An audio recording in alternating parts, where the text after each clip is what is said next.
Hello everyone, welcome to GATE Academy and Unacademy. तो आज मैं आपको दो टॉपर से मिलवाने वाला हूं और जिनका all India rank 274 instrumentation branch में है, जिनका नाम है देवकी नंदन। और दूसरे हैं प्रखर राठौर, जिनका ऑल इंडिया रैंक 198 है। और ये दोनों स्टूडेंट हमारे गेट एकेडमी 2023 के गेट एकेडमी का जो गेट 2023 के लिए ऑफलाइन बैच भिलाई में चला था, उसके ये दोनों स्टूडेंट हैं। और मैंने खुद पढ़ाया है इन दोनों को, तो बहुत ही मेहनती बच्चे हैं ये दोनों। तो हम इनसे जानेंगे इनके बैकग्राउंड क्या है, प्लस इन्होंने कहाँ से इंजीनियरिंग कर रखी है और इन्होंने ऑफलाइन में किस तरीके से स्टडी करा, जो इनका रैंक जो है बहुत अच्छा बना है इस बार गेट 2023 में। तो स्टार्ट करते हैं। पहले पहले मैं देवकी नंदन से पूछूंगा। देवकी नंदन, आप अपने बारे में एक ब्रीफ इंट्रोडक्शन दीजिए। मेरा नाम देवकीनंदन है सर। और मैंने Aligarh college of engineering technology से मैंने बीटेक पास किया हुआ है, इलेक्ट्रॉनिक्स एंड कम्युनिकेशन इंजीनियरिंग में। अ, तो देवकी, आपने बीटेक कर रखा है, आप अलीगढ़ से हैं, बहुत बढ़िया। और आपकी ब्रांच क्या है? आपकी ब्रांच, आपने कौन सी ब्रांच में बीटेक करा है? इलेक्ट्रॉनिक हाँ, मैंने अच्छा। इलेक्ट्रॉनिक्स एंड कम्युनिकेशन इंजीनियरिंग में किया हुआ है ओके, सर। बहुत बढ़िया। तो देवकी ने जो है अलीगढ़ इंजीनियरिंग कॉलेज से अपना बीटेक करा है और इलेक्ट्रॉनिक्स में करा है। प्रखर, आप अपना ब्रीफ इंट्रोडक्शन देंगे? हाँ, थैंक यू सर। सर, मेरा नाम प्रखर राठौर है और सर मैंने अपना college Bundelkhand institute of engineering technology Jhansi से किया है। और मेरी जो मेन ब्रांच है वो इलेक्ट्रॉनिक्स एंड कम्युनिकेशन इंजीनियरिंग है। जी। Yes sir. और इनका ऑल इंडिया रैंक 198 है और देवकी का ऑल इंडिया रैंक 274 है इंस्ट्रूमेंटेशन ब्रांच में। दोनों ही हमारे इलेक्ट्रॉनिक्स के बच्चे हैं। तो मैं देवकी आपसे पूछना चाहूंगा कि आप तो भिलाई ऑफलाइन के स्टूडेंट हो, प्रखर भी ऑफलाइन का ही स्टूडेंट है। Yes sir. तो देवकी, आपने किस तरीके से अपनी प्रिपरेशन प्लान करी थी जिससे कि आपका रैंक जो है वो 274 बना? अ, सर मैंने लास्ट ईयर भी स्टार्ट किया था गेट का प्रिपरेशन। और मैं जी। मेरा अच्छा स्कोर नहीं रहा, मैं फेल ही हो गया था लास्ट ईयर। जी। तो फिर आपने मेरे को गाइड किया था, तो इसलिए मैंने फिर से जल्दी अपनी स्टार्ट किया, क्योंकि आपने बोला था कि जब जागो तभी सवेरा। तो जी। उससे मैं इंस्पायर होकर के मैंने फिर से अपना प्रिपरेशन स्टार्ट किया। फिर मैं यहाँ भिलाई आया ऑफलाइन अपनी जर्नी स्टार्ट करने के लिए। तो मैं जून में मैंने अपना प्रिपरेशन स्टार्ट किया था यहाँ पर आकर के, जी। क्योंकि उससे पहले मेरी मॉम की थोड़ी हेल्थ ठीक नहीं थी, उस वजह से मैं एक्चुअली जून में स्टार्ट कर पाया। तो जून में मैं आया था तब अ, अपने धांधे से पढ़ा रहे थे एनालॉग इलेक्ट्रॉनिक्स। जी। तो हाँ, उस समय स्टार्ट होने वाला था, उस टाइम पे स्टार्ट करने वाले थे वो, जब मैं वहाँ आया था। तो उसके बाद फिर अपना दास सर ने स्टार्ट किया था एडीसी। एंड उसके बाद सर आपका स्टार्ट हुआ कम्युनिकेशन। तो इस तरीके से चला। उससे पहले दो सब्जेक्ट मेरे छूट चुके थे, जो है आपका सिग्नल सिस्टम छूट गया था, और नेटवर्क छूट गया था। नेटवर्क तो मैं आपसे पहले भी लगभग पढ़ चुका था क्रैश कोर्स में। जी। तो नेटवर्क में मुझे इतनी प्रॉब्लम नहीं थी, पर एक्चुअली मैं जो है सिग्नल सिस्टम मेरा छूटा था, तो वो उसको थोड़ा सा मुझे प्रिपेयर करना था। जी। जी। तो जैसे देवकी ने बताया, बड़ा इंटरेस्टिंग बात आप लोगों ने उस चीज़ को समझा या नहीं समझा, मैं आपको बताता हूँ। कि इन्होंने बताया कि इससे पहले जो इन्होंने गेट एग्जाम दिया उसमें ऑलमोस्ट ये फेल ही थे। और फेल होने के बाद इन्होंने जो जंप मारी है 274, ऑल इंडिया रैंक 274, फेल होने के बाद ऑल इंडिया रैंक 274 लाना आसान नहीं है। आपको बहुत मेहनत करनी पड़ती है। और उसके साथ साथ देवकी ने बताया कि इन्होंने जो प्रिपरेशन थी वो जून से स्टार्ट करी थी, यानी जून 2022 से स्टार्ट करी थी। तो ऑलमोस्ट आप मान के चलिए 8 महीने का प्रिपरेशन इनके पास, 8 महीने का टाइम इनके पास था प्रिपरेशन करने का। तो यहाँ पर एक बहुत कहीं ना कहीं पीछे इन्होंने बहुत मेहनत करी हुई है, जिससे कि ये यहाँ तक पहुँच पाए। और इन्होंने बताया कि दो सब्जेक्ट छूट भी गए थे, उसमें भी फिर उन्होंने उस दो सब्जेक्ट को भी कवर करा। ठीक है। तो ये सिर्फ गेट क्वालिफाई करना ही यहाँ एक काम नहीं है, उसके साथ साथ आपको एक अच्छी रैंक निकालनी है। और ऑफलाइन में जैसा कि ये यहाँ पर थे, उनका परफॉर्मेंस भी काफ़ी अच्छा था क्योंकि रेगुलर टेस्ट होते रहते थे। तो उसका नाम जो है टॉप 10 में आता रहता था। अब मैं बात करता हूँ प्रखर से। प्रखर, आप भी ऑफलाइन के स्टूडेंट हैं गेट एकेडमी के। यस तो सर। आपने कैसे अपनी प्रिपरेशन कंटिन्यू करी? क्या आपने प्रिपरेशन, क्या आपने फैक्टर इन्वॉल्व करे, किस तरीके से आपने पढ़ाई करी जिससे कि आपका रैंक ऑल इंडिया रैंक 198 बना? सर एक्चुअली मैं 2022 का पास आउट हूँ, तो फाइनल ईयर में जब मैंने दिया था तो मेरा क्वालिफाई नहीं हुआ था। जी तो उसके बाद मैं लगभग 26 मई से एनालॉग स्टार्ट किया था, क्योंकि सर ने ढांडी सर ने यूट्यूब पे स्टार्ट किया था, तब मैंने बैच ज्वाइन किया था ऑफलाइन मोड में। जी जी। तो एनालॉग से मैंने स्टार्ट किया था। मेरे वीक जो सब्जेक्ट थे, एक मेरा एएमटी वीक था, कम्युनिकेशन मेरा वीक था, और मेन वीक जो मेरा एक मेन सब्जेक्ट जो एनालॉग, ये तीन जी मेरे वीक सब्जेक्ट थे जिन पे मुझसे क्वेश्चन वगैरह नहीं बनते थे। जी तो मेन मैंने इन्हीं पे फोकस रखा था, और बाकी जर्नी मैंने अपनी चलाई थी नॉर्मली। जी। और एक बात और बता दूं, जितने भी हमारे व्यूअर्स हैं, ये बच्चे दोनों यहीं भिलाई में ही जो है रहते थे। ऑफलाइन सेंटर के स्टूडेंट है तो ऑब्वियस यहीं रहेंगे। और यहीं रहकर इन्होंने पेपर भी दिया था, और यहीं रहकर जब तक पेपर नहीं हुआ तब तक ये गए नहीं थे। पेपर होने के बाद ये लोग यहाँ से निकले हैं। तो मैं ये कहूँगा कि प्रखर और देवकी, पहले देवकी से पूछते हैं। देवकी, जब आप यहाँ ऑफलाइन क्लास करके जाते थे उसके बाद आपका क्या रूटीन रहता था, आप किस तरीके से प्रिपेयर करते थे? आज से लगभग लगभग 3 घंटे का मॉर्निंग में और 3 घंटे का इवनिंग से चलता था। हम्म तो कभी कभी जो है अपने जूनियर्स जो जो छोटी जो है थर्ड ईयर वगैरह क्लास चलती थी, तो उसकी वजह से चेंज करना पड़ता था। तो हम्म इवनिंग में क्लासेस चलती थी अपनी। तो इवनिंग में और इवनिंग के बाद में यहाँ से जाने के बाद में शाम का टाइम हो जाता खाना वगैरह खा करके। तो लगभग 1-2 घंटे फिर मैं कभी 10 से 11 बजे के आसपास मैं अपना सो जाता था। तो उसके बाद फिर से अब अपना जो है मॉर्निंग में अपना क्लास 7 बजे से स्टार्ट होता था, तो 6 बजे अपना 6 बजे रेडी होकर के अपना निकल लेते थे, क्योंकि मेरे को पहुंचने में लगभग आधा घंटा लगता था, क्योंकि मेरी डिस्टेंस 2 किलोमीटर की थी। हम्म तो जिस वजह से मुझे पहुंचने में 2 घंटे और जो लगभग 30 मिनट का आसपास टाइम लगता था, और 30 मिनट मुझे पहुंचने में लगभग 1 घंटे के आसपास मेरा आने जाने का टाइम लग जाता था। तो और उसके बाद मेरा जो अपना दिसंबर में जा करके अपनी क्लासेस खत्म हुई थी दिसंबर में। तो हम्म उसके बाद अपना जो है टेस्ट सीरीज देना स्टार्ट किया था मैंने दिसंबर में, लगभग टेस्ट सीरीज स्टार्ट किया था मैंने अपना। हम्म तो टेस्ट सीरीज में मेरा स्कोर ज्यादा खासा अच्छा नहीं था। परफॉर्मेंस लगभग 40 के आसपास था मेरा। नियर अबाउट 40 के आसपास रहता था उसमें। तो हम्म। मैं कोशिश कर रहा था कि इम्प्रूवमेंट हो उसके अंदर। तो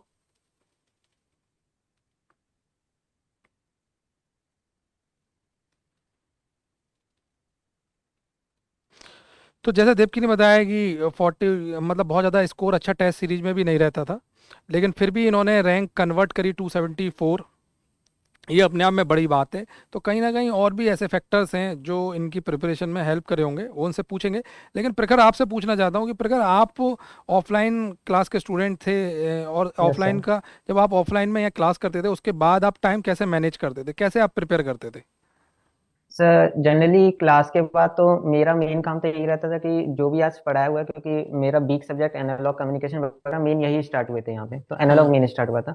तो मैं ये करता था कि क्लास के बाद जो पढ़ाते थे उसका एक तरीके से स्टोरी टाइप बना लेता था, हम्म कि मतलब क्या आज पढ़ाया और कल क्या पढ़ाने वाले हैं। तो उसके अकॉर्डिंग मैं रखता था। और एक्चुअली मैंने थोड़ा लेट ज्वाइन किया था, तो मेरे पिछले सब्जेक्ट की डीपीपी वगैरह एक्चुअली दे दी गई थी, तो मेरी कंप्लीट नहीं थी। तो मैं प्रीवियसली मतलब उनको करते आ रहा था, जितना भी मुझे टाइम मिलता था मैं उसमें करता था उनको।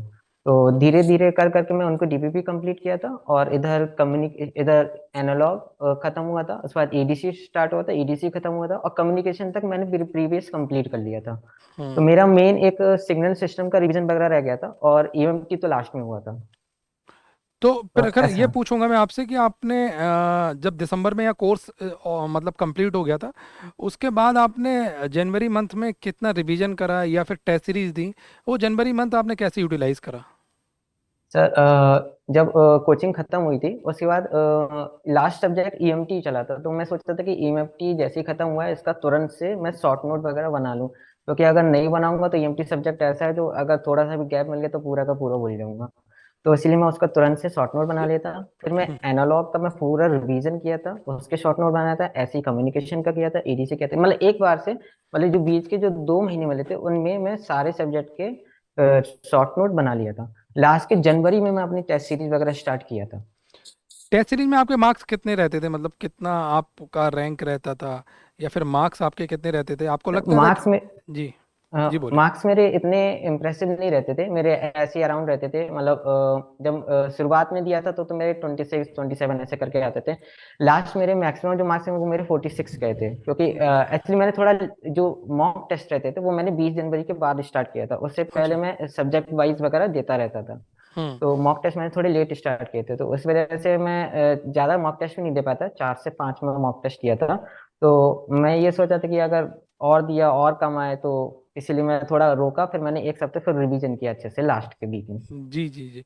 तो मैं यही बताना चाह रहा हूँ उन सभी एस्पिरेंट्स को जो लोग मॉक टेस्ट को लेके बहुत ज़्यादा वरीड रहते हैं कि मॉक टेस्ट में नंबर नहीं आ रहे तो गेट में भी नंबर नहीं आएंगे। ये दोनों एग्जाम्पल हैं आपके सामने। देवकी ने भी बताया 40 के अराउंड रहते थे, और प्रखर ने भी बताया बहुत ज़्यादा इंप्रेसिव मार्क्स नहीं रहते थे, 40 45 के आसपास। लेकिन आप देखिए रैंक अब आपके सामने है, दोनों की रैंक, एक की 274 है, एक की 198 है।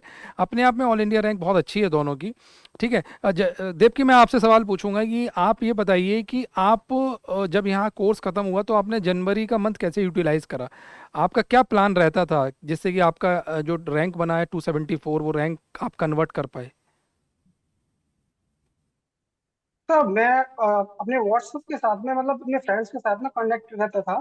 जी। चारों तरफ जो है, तो फ्रेंड वगैरह वो जो अपना जो क्वेश्चन है उनकी क्वारीज होती थी तो अपना भेजते रहते थे। तो हम्म। कुछ मैं उनको भी सॉल्व करता था, कुछ जो मेरी क्वारीज रहती थी तो मैं उनको भी भेज देता था। तो जो है उससे मुझे जो है कि कितने शॉर्ट टाइम में हम इसको सॉल्व कर सकते हैं। तो ऐसा करके आसानी से उसको समझ में आने लगा मुझे कि इसको ऐसे करके सॉल्व कर सकते हैं, मतलब इजीली। हम्म। तो मैं ऐसा करके स्टार्ट किया। तो उसके बाद फिर जब मैं मॉक टेस्ट वगैरह दिया था, तो मॉक टेस्ट में ना, तो मेरे मार्क्स जो कम आ रहे थे, ठीक है, तो फिर मैं उसको इम्प्रूव किया, मतलब खुद से। तो प्रैक्टिस किया था, तो ठीक है। तो जैसा कि देवकी ने बताया कि प्रैक्टिस करते रहते थे, इम्प्रूव हुए मार्क्स कहीं ना कहीं। ठीक है। पर अगर आपसे पूछूंगा कि आप जब यहाँ पर प्रिपरेशन कर रहे थे या फिर रिवीजन कर रहे थे, तो आपने रिवीजन का कुछ ऐसा प्लान बनाया था कि इतने दिन बाद मैं रिवीजन करूंगा, या फिर मेरा कोई टाइम टेबल था आपका फिक्स, या फिर आपने कोई टाइम टेबल बनाया ही नहीं? सर मेरा ऐसा था, टाइम टेबल का तो नहीं था। मेरा ये फिक्स था कि इतने महीने तक मुझे ये सब्जेक्ट के रिवीजन खत्म कर देना और टेस्ट सीरीज इतने मंथ से मुझे स्टार्ट कर देनी है। मेरा जी। ऐसा था।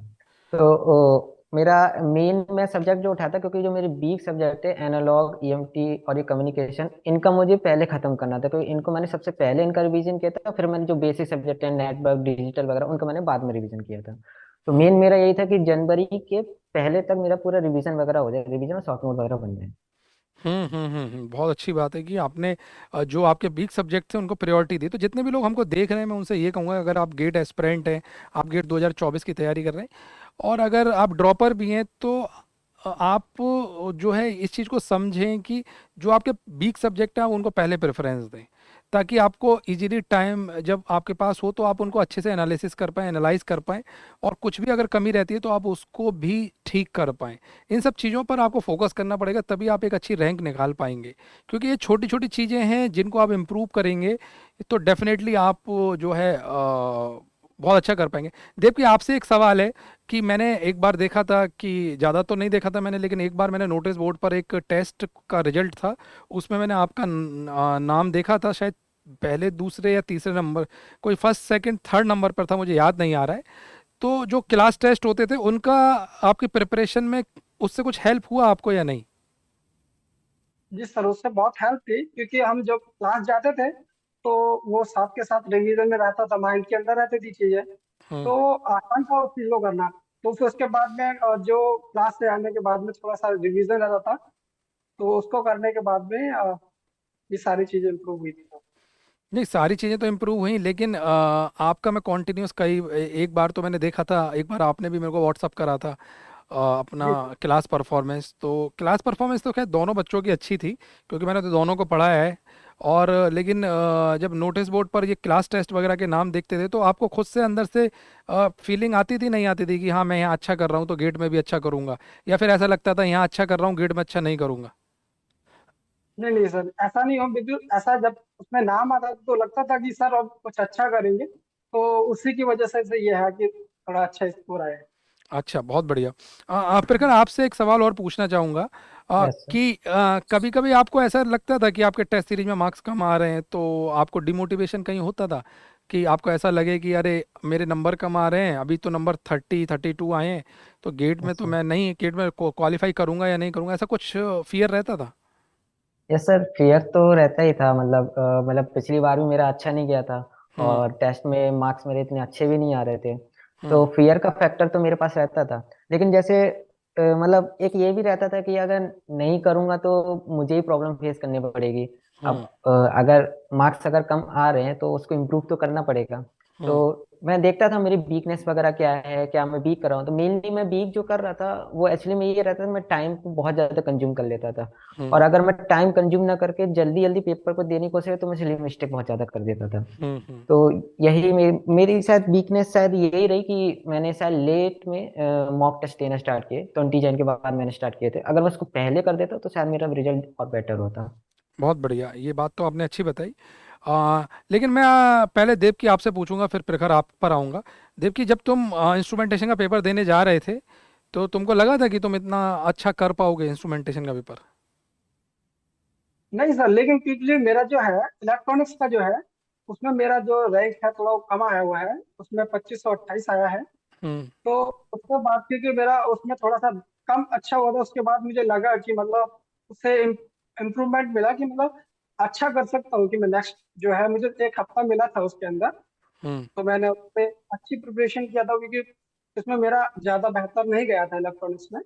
हम्म। तो मैं और ज़्यादा अच्छे से प्रिपरेशन किया, क्योंकि उससे देख चुका था मैं कि कैसा पेपर आया है उसका इलेक्ट्रॉनिक्स का। तो फिर मैं अच्छे से उसकी प्रिपरेशन किया था तो ये एक अच्छी, इंस्ट्रूमेंट। एक अच्छी बात देवकी ने यहाँ पर बताई कि इलेक्ट्रॉनिक्स का जब पेपर हुआ और उसके बाद इंस्ट्रूमेंटेशन का हुआ, अगर आपके इलेक्ट्रॉनिक्स के पेपर देने के बाद कई सारे बच्चे ऐसे होते हैं जो कैजुअल ले लेते हैं कि अरे छोड़ो, अब इंस्ट्रूमेंटेशन का पेपर है, आराम से देकर आएंगे।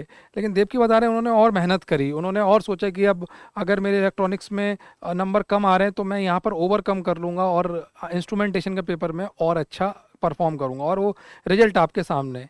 फिर सेम सवाल मेरा आपसे भी है कि इंस्ट्रूमेंटेशन के पेपर देते समय या जा जा रहे थे तो आपको लगा था कि आप कन्वर्ट कर पाएंगे इतना अच्छा रैंक?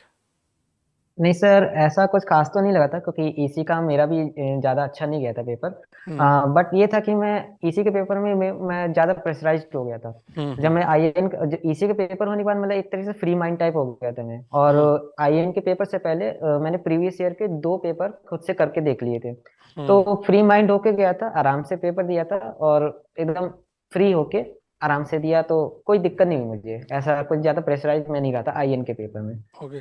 तो बहुत बढ़िया इन्होंने बात बताई दोनों ने, और दोनों ही हमारे ऑफलाइन के स्टूडेंट रहे हैं और दोनों ने बहुत अच्छा रैंक कन्वर्ट करा है। तो मेरी बेस्ट विशेज आप दोनों के साथ हैं, दोनों को हमारी टीम की तरफ से कॉन्ग्रेचुलेशन। और थैंक यू सर। मैं ये बोलूँगा कि आपका जो भी ड्रीम है मास्टर्स करने का या फिर पीएसयू चेज करने का, वो आप अपना ड्रीम सक्सेसफुली चेज करें। और again good luck to both of you. और ऐसे ही हम और थैंक यू भी सर। इंस्पायरिंग जर्नी आपके साथ शेयर करते रहेंगे। ठीक है, आप लोगों के साथ, तो आप लोग ऐसे ही हमारे साथ बने रहिए। तब तक के लिए bye bye and good luck to all of you.